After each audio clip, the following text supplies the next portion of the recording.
Hello and welcome to BBC London. Coming up this evening, relief for commuters as this week's tube strikes, due to start tomorrow, are suspended. But more strike dates are still planned. So is this dispute really over? Also on the programme, paying the people smugglers. Undercover filming finds a London shop worker offering to take money for an illegal channel crossing. Plus, we find out why this Londoner has run the entire length of the District Line. And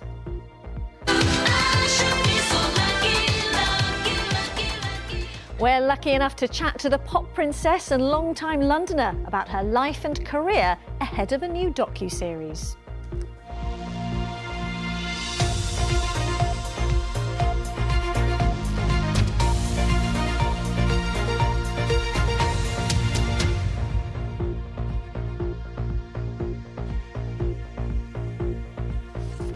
Good evening to you.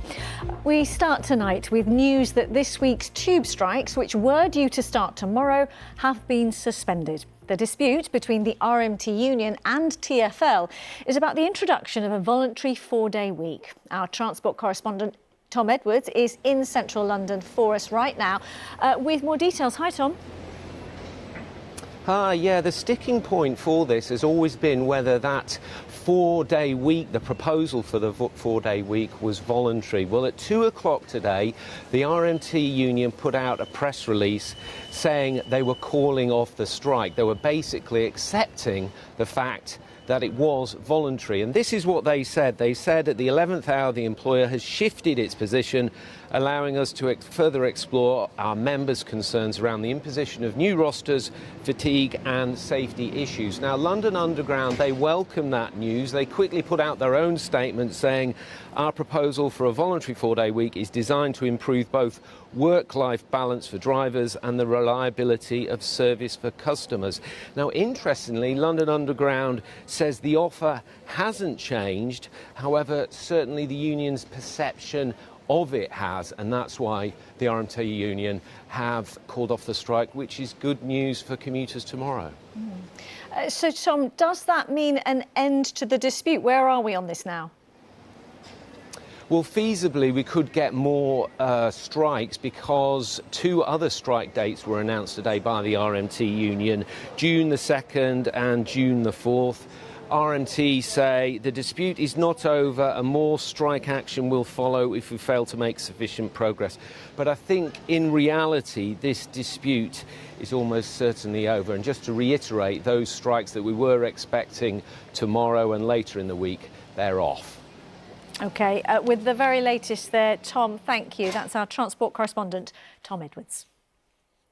More now on a BBC investigation into people smuggling and how it's paid for. Undercover filming here in London found a shop in Woolwich offering to take cash on behalf of a people smuggler. We also found criminals in France instructing migrants to pay for small boat crossing via a network of UK-registered companies. The National Crime Agency says it's devoting more resources than ever to tackle the issue. Josie Hannett has this exclusive report. We're on a busy street in Woolwich, secretly filming a shop worker agreeing to take money for an illegal small boat crossing.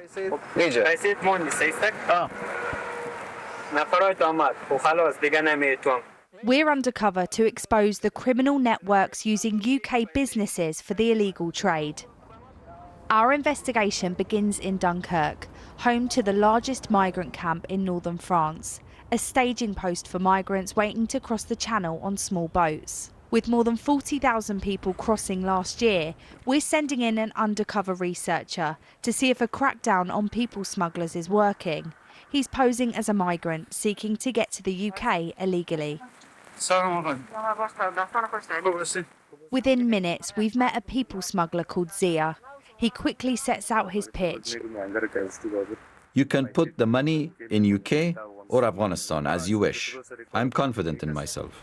It's a trade driven by money, and it isn't long before Zia reveals we can use his illicit payment system and drop money for the crossing in the UK.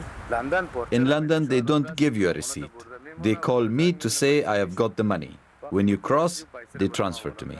With an offer of a place on a small boat, we head home to test how this illegal money drop works. But before we do, we're given a number for a second smuggler called Ahmad. Back in the UK, Ahmad offers a range of locations where we can pay for a small boat crossing.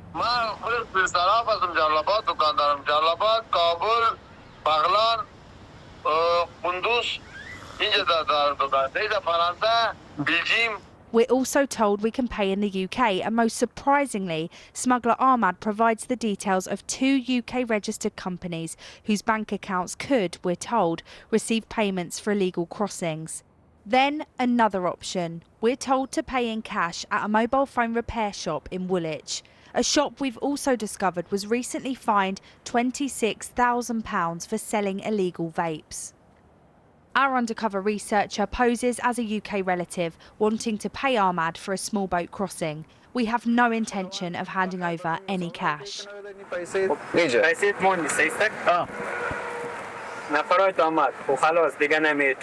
It's clear this man is aware what the money is for and the risks involved.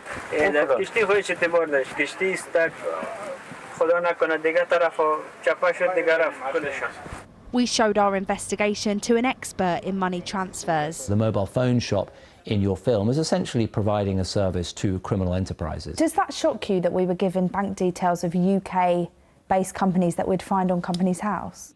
It's the first time I've seen this, and it is a concern. So it raises a question in my mind as to what extent do the smugglers really feel threatened by all this work that the government is doing in order to try and shut down people smuggling and smash the gangs.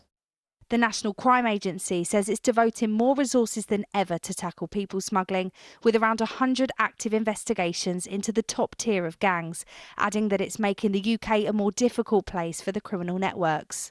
Our undercover researcher contacted the smuggler Ahmad, who denied any involvement. And Zia, the smuggler we saw in the jungle, ignored our requests to comment. But I still have questions for the phone shop. Why do you move money for people smugglers? We don't move money. Do you know it's dangerous? You know that people die on these boats? We don't do any because that's job we don't do. We have only phone shop we have. You're moving money for people smugglers, I'm not aren't moving you? anything. What our investigation has exposed is just one part of a smugglers' network which reaches onto the streets of London. The Home Office says a deal signed with France last month will boost enforcement action on beaches and put people smugglers behind bars. Josie Hannett, BBC London. And you can watch the full documentary, The Smuggling Business Undercover, at 8:30 tonight here on BBC One. And it's also available to watch now on the iPlayer. But right now you're watching BBC London. Coming up later in the programme. Floral displays in Chelsea. But this isn't the Chelsea Flower Show, it's Chelsea in Bloom. And best of all, it's completely free.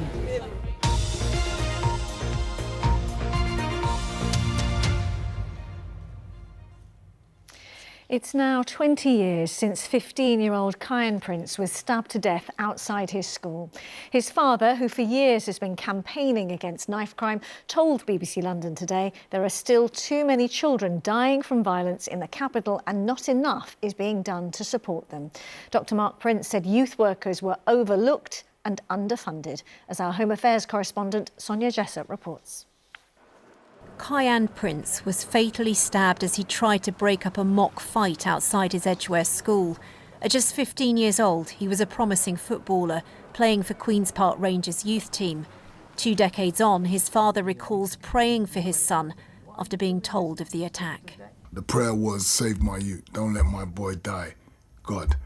And then I said, but if he does, help me to accept it. Dr. Prince would go on to create a foundation in his son's name to try to protect other young people. He described the moment he decided what path to take.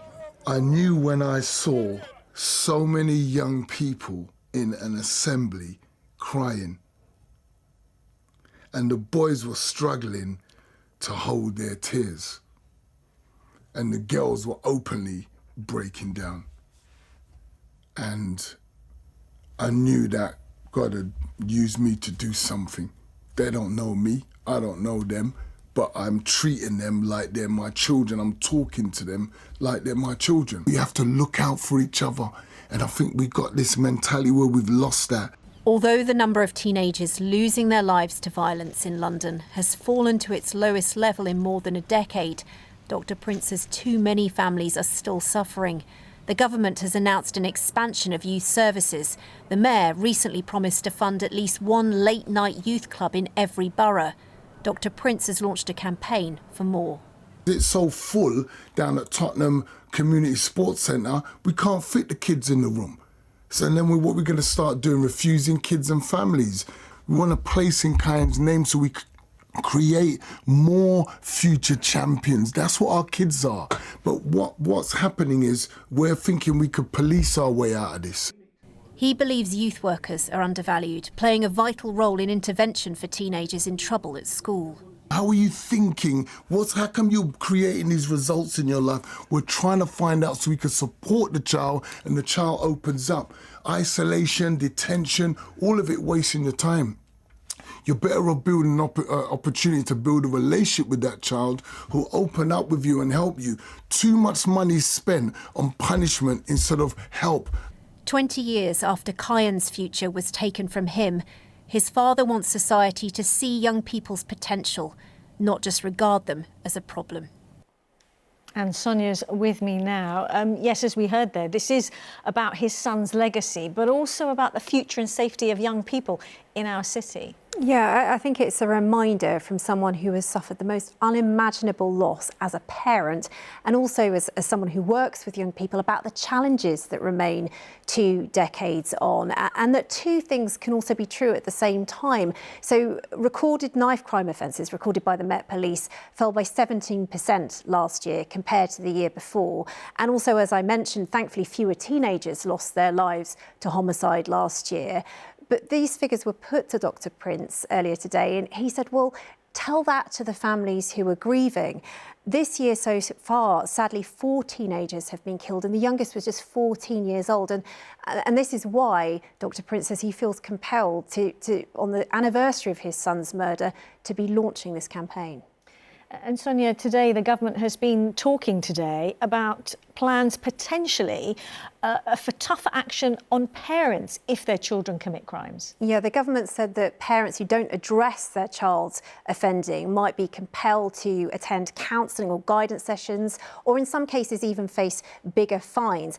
There are other proposals which include looking at the root causes of offending, including setting up new youth intervention courts. And the idea is they would bring together judges, youth justice services, specialist support, look at things like health and education too. Now, the Conservatives have criticised this. They said Labour is not tough enough on crime.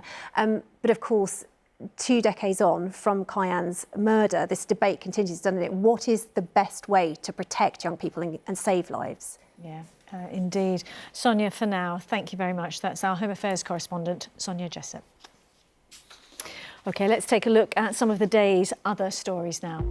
43 people have been arrested and 2 people charged following protests in central London on Saturday. The Met estimates around 60,000 people joined the Unite the Kingdom march, while 15,000 and 20,000 attended the Nakba Day rally.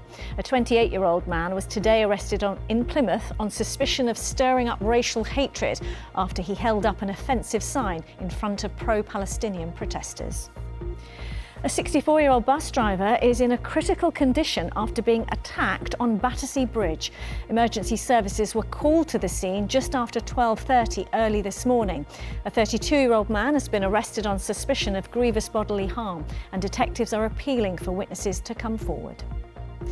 The worst of the repairs to a Surrey sinkhole, which opened up in Godstone High Street more than a year ago, have been completed. The council says they finished their work, which cost £2 million, and now it's down to SES Water to repair damaged pipes.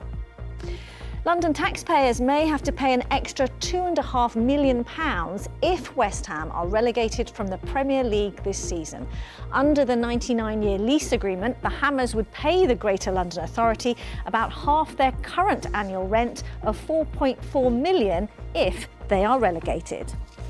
And you can find more stories and updates from where you live on your local BBC News website and, of course, on the BBC News app.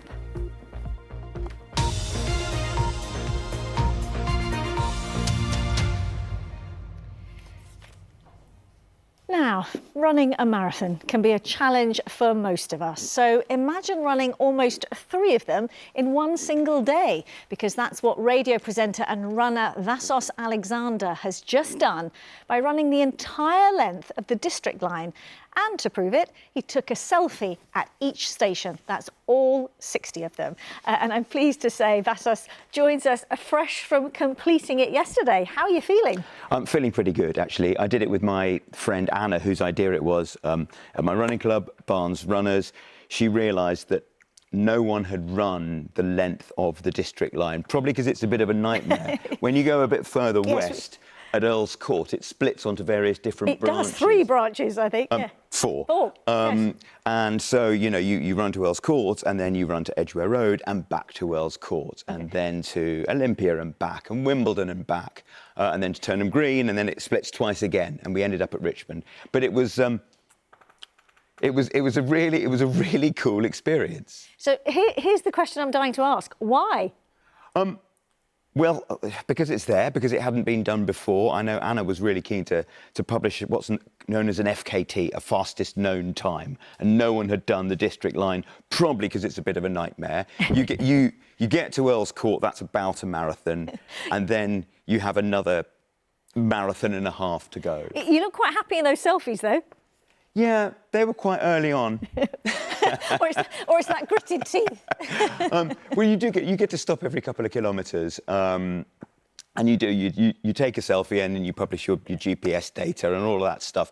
We did it to coincide with the end of Mental Health Awareness Week as well, because, you know, obviously I'm not suggesting that people avoid, well, they've been cancelled now, the tube strikes, by, you know, running the length of the District Line, but maybe getting off a stop early and walking or jogging, it just sort of gets you out of your mind and into your body, and it makes your day a bit better. And can I ask, what was the reaction from people along the way? Well, we stopped in one pub somewhere between West Brompton and Fulham Broadway to ask if we could use the loo, and they said no. And then we said, we're running the entire length of the District Line. And they went, yes, of course, carry on.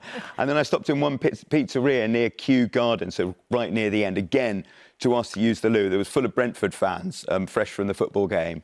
And again, there was sort of incredulity. And then you're running through, you know, Parliament Square, and it's just literally full of tourists who couldn't give a monkey's what you're doing. Did they not even sort of glance and think anything of it? Well, they did 2 people in the same T-shirt. Rather lovelily, this running company called Run Riot, they give a portion of every T-shirt sold to the campaign against living miserably, and they gave us our T-shirts. So that seemed like quite nice synergy as well. So they just thought there's just 2 other joggers in London. They didn't know we'd come from Upminster, and we're heading for Richmond. Vassos, thank you so much. Congratulations to you very much. And Anna. What a sight that must have been. Thanks for coming in. Thank you. Well, now to a site that's also free, but this one's floral and starts today. Chelsea in Bloom runs alongside the famous flower show with more than 100 local shops, restaurants and hotels in the area, all getting involved. Let's join our reporter Layla Hayes, who's just off the King's Road for us this evening, where it's clearly blooming, Layla. Well, Riz, these gorgeous floral displays have been transforming the streets of Chelsea for 21 years now. And this year's theme of the Chelsea in Bloom Festival is out of this world. To tell us more about that is the floral designer, Ruth Davis. Ruth, what can people coming down here this year expect to see? Honestly, the theme is just brilliant. The whole of Chelsea has been transformed into an intergalactic floral wonderland. So we have astronauts, spaceships, rockets, zodiac signs, aliens, you name it, it's been made out of flowers. And you designed the astronaut that we have here, didn't Absolutely, we did. So we have a 4-metre tall astronaut, a 6-metre moon, loads of delphiniums, and it's just a playful kind of take on a moon landing, which is nice and topical as well with the Artemis mission that happened recently. You must feel very proud of that. It is, and you know what? The team have all worked so hard, so I just think together to see so many crowds enjoying it is just such a wonderful feeling. And what's so wonderful about this is it is completely free, isn't it? Absolutely, it's fully accessible, so there's 145 shops, restaurants, stores all down the King's Road, the Chelsea area, Sloane Street, and it's absolutely free. There's so much going on. And that's really nice as well, because we often hear about, you know, failing high streets, but it's wonderful that all the businesses here are really getting involved in this. Absolutely, there's such a buzz and people are offering things. There's loads of different things happening, promotions, things around the street, so it does feel like a festival vibe, and hopefully the weather picks up and it really will kind of have a kick-off to the summer party sort of feel. And you're even doing free tours, is that right? Yeah, there's free rickshaw rides, so from Sloane Square people can go and it will take you around the whole trail for all the stores and shops and installations, so that's really nice to see. And so really this is something, I suppose, for all ages, isn't it? I mean, anyone can enjoy this. Absolutely. I have seen little toddlers to old age people who are just absolutely loving it, and that's what's so nice about Flowers. It's positive, it's for everybody, the whole family, all generations, and everyone can just enjoy it. Well, thank you very much for joining us, Ruth. Thank you. This festival starts today, runs until the 24th of May, and we all know that the weather is going to be wonderful in the weekend that's coming up, the bank holiday weekend. So I would say it's definitely worth coming down and checking it out. It looks amazing there, Layla. And of course, we will get the weather forecast very shortly. Thanks very much. That's Layla in Chelsea there. Now, if you're a fan of the Princess of Pop, this could be especially for you. Kylie has had a long-standing love affair with London, from living here to some of her countless performances to switching on the Christmas lights in the capital on more than one occasion. She's also the only female artist in UK chart history to achieve #1 albums across 5 consecutive decades. Well, now a 3-part Netflix series steps back in time with a closer personal look at her life and career. She's been chatting to our reporter, Michael Mackenzie.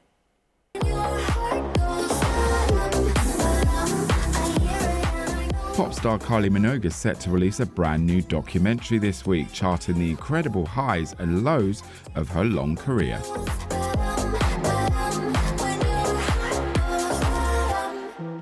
It took me a few years to say yes.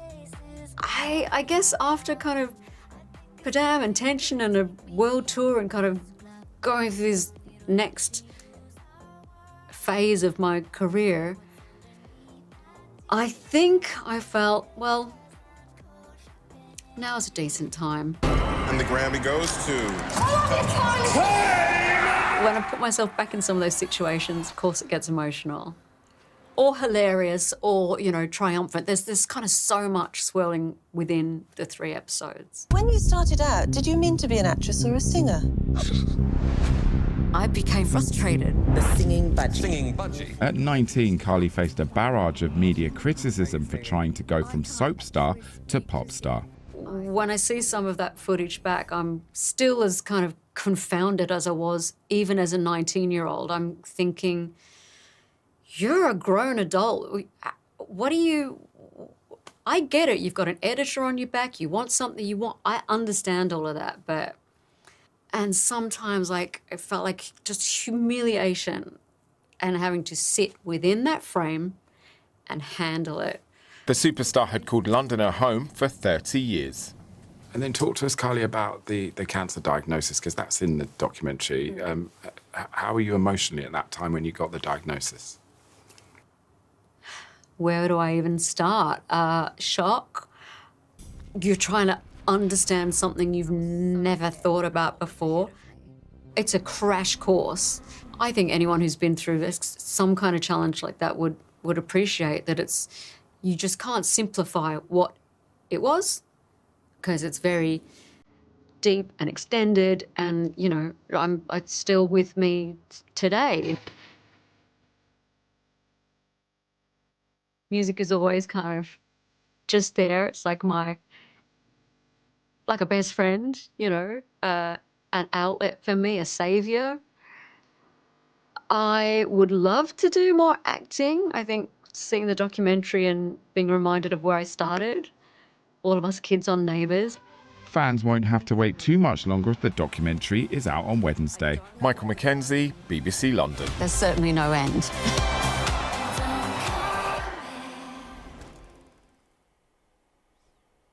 Some of that takes me back. And breathe. It's time for a check on the weather with Kay Forster. Good evening. We've had that good old mix of sunshine and showers today. We got off to a promising start, some lovely blue sky to wake up to this morning. But the showers have returned and we've had some lively ones actually out there today. You certainly knew when they were coming along, the skies turned black and the heavens opened. Now, it has been chilly recently, but things are set to change. We've got a couple of weather fronts. They're going to come through tonight and give us some fairly lively rain. But behind that, a ridge of high pressure builds in and the wind direction changes to a southerly, and that is going to bring in some nice warm weather. Now, for the time being, it is clouding over yet again, and we will be seeing this rain pushing in the next few hours or so. So it will become heavy at times into the early hours of the morning, pretty wet overnight then. The winds pick up with that as well. But it's not particularly cold tonight. All of that will hold the temperatures up, so 9 to 10 degrees as a minimum. So wet and windy first thing tomorrow morning. That all clears out of the way fairly quickly. We'll see some breaks in the cloud as well, so we'll get some glimmers of sunshine, but a few showers following on behind too. And again, some of these showers are going to be lively. Some hail and some thunder in there. Temperatures though starting to creep up, so we're getting up to around 17 or 18 degrees. Now, high pressure continues to build on Wednesday, so the showers get squashed, fewer and further between. Mostly dry then, quite breezy though through Wednesday, and temperatures up to 19 or 20 degrees as a maximum. And that is the theme for the rest of this week. If you like the warmth, you're going to love this week. By Thursday and Friday, those temperatures well into the 20s, 27 degrees, staying warm for the bank holiday weekend as well. Wow, and a bank holiday too. A quick reminder of the main headlines. Oh my God! 2 women have told the BBC they were raped during one of Channel 4's biggest reality shows, Married at First Sight UK. Another has alleged her on-screen husband engaged in a sex act against her will. The Prince of Wales has announced plans to sell off about 20% of his land on the Duchy of Cornwall estate. Some property in South London is controlled by the Duchy. And that is where we leave you this Monday. A reminder that this week's tube strikes, which were due to start tomorrow, have been suspended. You can see more on that on our website. Also there, if you want to see some more fabulous flora, please do check out the pictures from the Chelsea Flower Show. We saw the free alternative show there, didn't we, from Layla a little bit earlier, and that's called Chelsea in Bloom. From all of us on the BBC London team, thanks very much for watching and enjoy your evening. Bye-bye.